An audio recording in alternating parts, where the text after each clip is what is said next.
আসসালামু আলাইকুম। সবার আগে বাছাই করা 10টি আন্তর্জাতিক খবর জানিয়ে দেব। প্রথমেই থাকছে শিরোনাম। তবে তার আগে অনুরোধ থাকবে ভিডিওটিতে একটি লাইক দিবেন।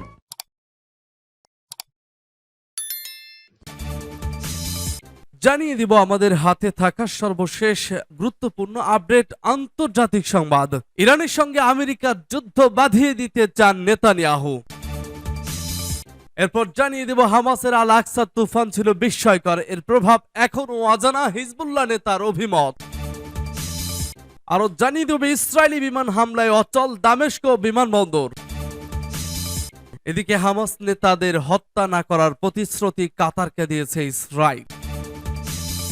এবং সর্বশেষ জানিয়ে দিব গাজা পরিদর্শনে নেতানিয়াহু যুদ্ধ চালিয়ে যাওয়ার নির্দেশ। শুনছিলেন সংবাদ শিরোনাম, এখন বিস্তারিত। তবে তার আগে অনুরোধ থাকবে ভিডিওটিতে একটি লাইক এবং কমেন্টস করে জানিয়ে দিন এই ভিডিও সম্পর্কে আপনার মূল্যবান মতামত, আর অবশ্যই এই ভিডিওটি আপনার ফেসবুকে শেয়ার দিয়ে ছড়িয়ে দিন, আর জানিয়ে দিন আপনি কোন জেলা থেকে বা কোথা থেকে আমাদের সংবাদ শুনছেন এবং দেখছেন। ইরানের সঙ্গে আমেরিকার যুদ্ধ বাঁধিয়ে দিতে চান নেতানিয়াহু। গাজায় ইসরায়েলের যুদ্ধের উপরে গণমাধ্যমে মূল দৃষ্টি নিবন্ধ, কিন্তু এর বাইরেও সিরিয়া ও ইরাকে শিয়া সশস্ত্র যোদ্ধাদের সঙ্গে সেখানে অবস্থানরত মার্কিন সেনাদের সংঘাত যে বাড়ছে, সে খবরও বাড়ছে। এ খবর পাওয়া যাচ্ছে যদিও যুক্তরাষ্ট্র ও ইরান দুই পক্ষই তা চাপা দিতে আগ্রহী। স্থানীয় হাসপাতালগুলোই চিকিৎসা নিতে যাওয়া আহত মার্কিনীদের সংখ্যা বাড়ছে। এই ঘটনা পরিস্থিতিকে সবচেয়ে বিপজ্জনক করে তুলছে। পরিস্থিতি হঠাৎ উত্তেজক হয়ে ওঠার সংখ্যা তৈরি হয়েছে। অক্টোবরের গাজায় যুদ্ধ শুরুর পর আন্তর্জাতিক সম্প্রদায়ের কাছে একটা স্বস্তির বিষয় হচ্ছে ইরানের পৃষ্ঠপোষকতায় পরিচালিত লেবাননের সশস্ত্র গোষ্ঠী হিজবুল্লাহর নেতা হাসান নাসরুল্লাহ প্রকাশ্যে পরিস্থিতি শান্ত করতে চেষ্টা করেছেন। তিনি এটিও স্পষ্ট করেছেন যে ইসরায়েল ও দেশটির মিত্রদের সঙ্গে এখনই সরাসরি সংঘাতে জড়িয়ে পড়তে চায় না হিজবুল্লাহ। দ্বিতীয় বিশ্বযুদ্ধের পর আমরা অন্যতম বড় একটি মানবিক বিপর্যয় দেখছি। গাজায় অবরুদ্ধ 23 লাখ মানুষের উপর সামষ্টিক শান্তি চাপিয়ে দিয়েছে ইসরায়েল হামলায়। এরই মধ্যে 14,000-এর বেশি ফিলিস্তিনি মারা গেছেন, যাদের 5,000-এর বেশি শিশু। অথচ G7 এর নেতারা যুদ্ধবিরতি নামের শব্দটি উচ্চারণ করতেও কুণ্ঠা বোধ তাদের মধ্যে আছেন। এর বদলে যুক্তরাষ্ট্র ও তার মিত্ররা আরো পলকা ও স্বল্পমেয়াদী সমাধানের উপর নির্ভর করছে। সেটার তারা নাম দিয়েছে মানবিক বিরতি। এমনকি 47 দিনের যুদ্ধাপরাধ ও বাস বিচারহীন সহিংসতার পর যে 4 দিনের যুদ্ধবিরতি শুরু হয়েছে, সেটা শেষে ইসরায়েলি বাহিনী আবার তাদের বর্বর হামলা শুরু করার যে ঘোষণা দিয়েছে, তাতে খোলাখুলি সমর্থন দিয়েছে যুক্তরাষ্ট্র ও তার মিত্ররা।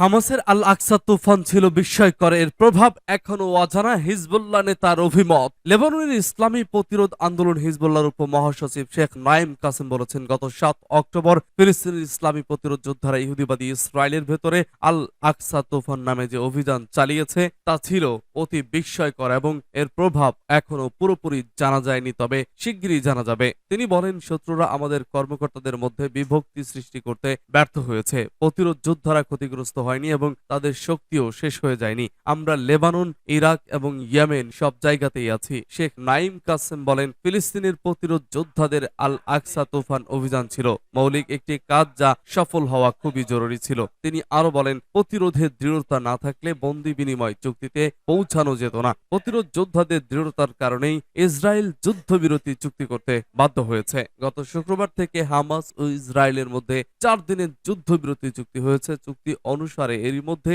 দুপক্ষ বেশ কিছু বন্দি বিনিময় করেছে। এ পর্যন্ত ইসরায়েল 78 জন ফিলিস্তিনি বন্দীকে মুক্তি দিয়েছে। বিনিময়ে হামাস 26 ইসরায়েলি, 14 জন থাই নাগরিক এবং একজন ফিলিপিনো বন্দীকে মুক্তি দিয়েছে। সূত্র পার্টস টুডে। ইসরায়েলি বিমান হামলায় অচল দামেস্ক বিমানবন্দর। ইসরায়েলি বিমান হামলায় সিরিয়ার দামেস্ক বিমানবন্দর অচল হয়েছে। রবিবার সিরিয়ার সরকারপন্থী সংবাদ মাধ্যম ও যুদ্ধ পর্যবেক্ষণকারী এক সংস্থা একথা জানিয়েছে। ব্রিটিশ বার্তা সংস্থা রয়টার্সের এক প্রতিবেদনে বিষয়টি জানা গেছে। Syrian observatory for human rights বলছে, দামেস্ক আন্তর্জাতিক বিমানবন্দর লক্ষ্য করে বিমান হামলা চালিয়েছে ইসরায়েল। এই হামলার বিষয়ে ইসরায়েলি সেনাবাহিনীর কোনো মন্তব্য পাওয়া যায়নি। দৈনিক আল ওয়াতান পত্রিকার খবরে বলা হয়েছে, বিমান হামলার পর দামেস্ক বিমানবন্দরের ফ্লাইটগুলোকে লাটাকিয়া ও আলেপ্পো বিমানবন্দরে পাঠানো হয়েছে। সিরিয়ার সেনাবাহিনী এক বিবৃতিতে বলেছে তাদের আকাশ প্রতিরক্ষা ব্যবস্থা ইসরায়েলি ক্ষেপণাস্ত্র প্রতিহত করেছে, এগুলো গোলান মালভূমি থেকে ছোড়া হয়েছে। বিবৃতিতে আরো বলা হয়েছে দামেস্কের উপকণ্ঠের ফাঁড়ি লক্ষ্য করেও ইসরায়েল হামলা চালিয়েছে, এতে কিছু বস্তুগত ক্ষয়ক্ষতি হয়েছে। তবে সেনাবাহিনীর বিবৃতিতে সিরিয়ার বৃহত্তম বেসামরিক বিমানবন্দরের ক্ষয়ক্ষতির পরিমাণ সম্পর্কে বিস্তারিত বলা হয়নি। আলেপ্পো ও দামেস্ক বিমানবন্দর সহ সিরিয়ায় ইরান সংশ্লিষ্ট স্থাপনায় অনেক বছর ধরে হামলা চালিয়ে আসছে ইসরায়েল। সূত্রগুলো দাবি করে আসছে সিরিয়ায় ইরানের সাপ্লাই লাইন ব্যাহত করাই তাদের হামলার লক্ষ্য। 2011 সালে সিরিয়ায় গৃহযুদ্ধ শুরু হওয়ার প্রেসিডেন্ট বাশার আল আসাদকে সমর্থন ও সহযোগিতার মাধ্যমে দেশটিতে ইরানের উপস্থিতি ও প্রভাব বেড়েছে। 7 অক্টোবরের পর থেকে সিরিয়ায় ইসরায়েল ও মার্কিন সেনারা একাধিকবার ইরান সংশ্লিষ্ট স্থাপনায় হামলা চালিয়েছে। গত মাসেই দুবার দামেস্ক ও আলেপ্পো বিমানবন্দরে হামলা চালায় ইসরায়েল। হামাস নেতাদের হত্যা না করার প্রতিশ্রুতি কাতারকে দিয়েছে ইসরায়েল। ইসরায়েল হামাস যুদ্ধবিরোধীর মধ্যে এই খবর পাওয়া গেছে যে কাতারে বসবাসরত হামাসের নেতাদের হত্যা না করার প্রতিশ্রুতি কাতারকে দিয়েছে ইসরায়েল।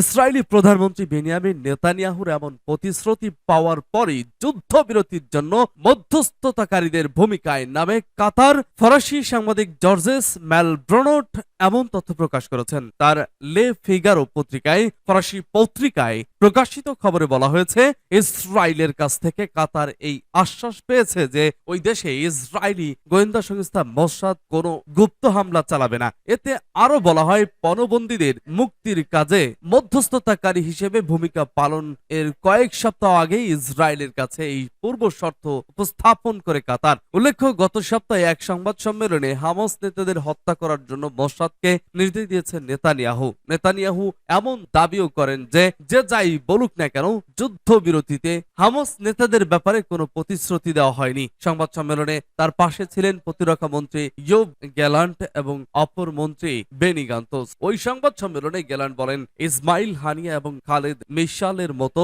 সিনিয়র হামাস নেতারা ধার করার সময় বেঁচে আছেন, তারা সবাই মৃত মানুষ। গাজা পরিদর্শনে নেতানিয়াহু যুদ্ধ চালিয়ে যাওয়ার নির্দেশ। চলমান যুদ্ধবিরতির মধ্যে ফিলিস্তিনের অবরুদ্ধ গাজা উপত্যকা পরিদর্শনে গেছেন ইসরায়েলের প্রধানমন্ত্রী বেনিয়ামিন নেতানিয়াহু। সেখানে ইসরায়েলি সেনাদের সঙ্গে দেখা করে উপত্যকাটিতে যুদ্ধ চালিয়ে যাওয়ার নির্দেশ দেন তিনি। টাইমস অব ইসরায়েলের এক প্রতিবেদনে বলা হয়েছে রোববার যুদ্ধবিরতির তৃতীয় দিনে গাজা পরিদর্শনে গেছেন ইসরায়েলের প্রধানমন্ত্রী বেনিয়ামিন নেতানিয়াহু। 2005 সালের পর এই প্রথম গাজায় কোনো ইসরায়েলি প্রধানমন্ত্রী প্রবেশ করল। ইসরায়েলের প্রধানমন্ত্রীর দপ্তর নেতানিয়াহুর গাজা পরিদর্শনের একটি ভিডিও প্রকাশ করছে। ভিডিওতে দেখা গেছে তিনি সেনাদের উদ্দেশ্যে বলেছেন, জিম্মিদের ফিরিয়ে আনতে আমরা সব প্রচেষ্টা চালিয়ে যাচ্ছি, আমরা তাদের ফিরিয়ে আনবো। তিনি আরো বলেন, এ যুদ্ধে আমাদের 3টি লক্ষ্য: হামাসকে নির্মূল করা, সব জিম্মিকে ফিরিয়ে আনা এবং গাজা ইসরায়েলের জন্য আর হুমকি হয়ে দাঁড়াবে না তা নিশ্চিত করা। তিনি আরো বলেছেন, আমরা শেষ পর্যন্ত যুদ্ধ চালিয়ে যাব, বিজয়ের আগ পর্যন্ত কোনো কিছুই আমাদের থামাতে পারবে না। আমাদের আত্মবিশ্বাস আছে, আমাদের সেই শক্তি সামর্থ্য আছে, আমাদের ইচ্ছা ও দৃঢ়তা আছে সব লক্ষ্য অর্জনের এবং আমরা অর্জন করব।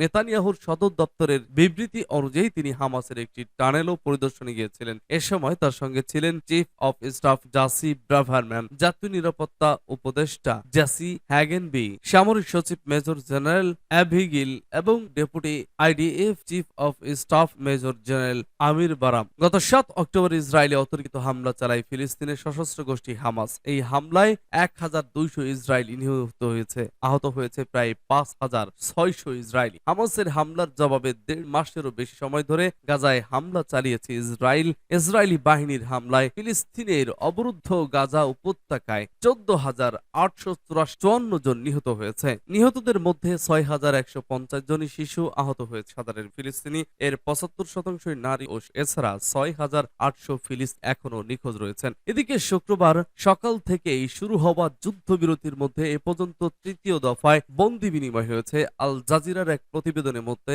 শুক্রবার যুদ্ধবিরতির প্রথম দিনে ফিলিস্তিনের সশস্ত্র গোষ্ঠী হামাস 13 জন ইসরায়েলি শিশু ও বৃদ্ধকে মুক্তি দেয়। অপরদিকে নারী সহ 39 জন ফিলিস্তিনকে মুক্তি দেয় ইসরায়েল। এরই ধারাবাহিকতায় শনিবার যুদ্ধবিরতির দ্বিতীয় দিন হামাস নারী শিশু সহ 13 জন ইসরায়েলিকে মুক্তি দেয়, যার মধ্যে 6 জন নারী ও 7 জন শিশুকে। বিপরীতে নারী ও শিশু সহ 39 জন ফিলিস্তিনিকে মুক্তি দেয় ইসরায়েল, যার মধ্যে 6 জন নারী ও 33 জন শিশু।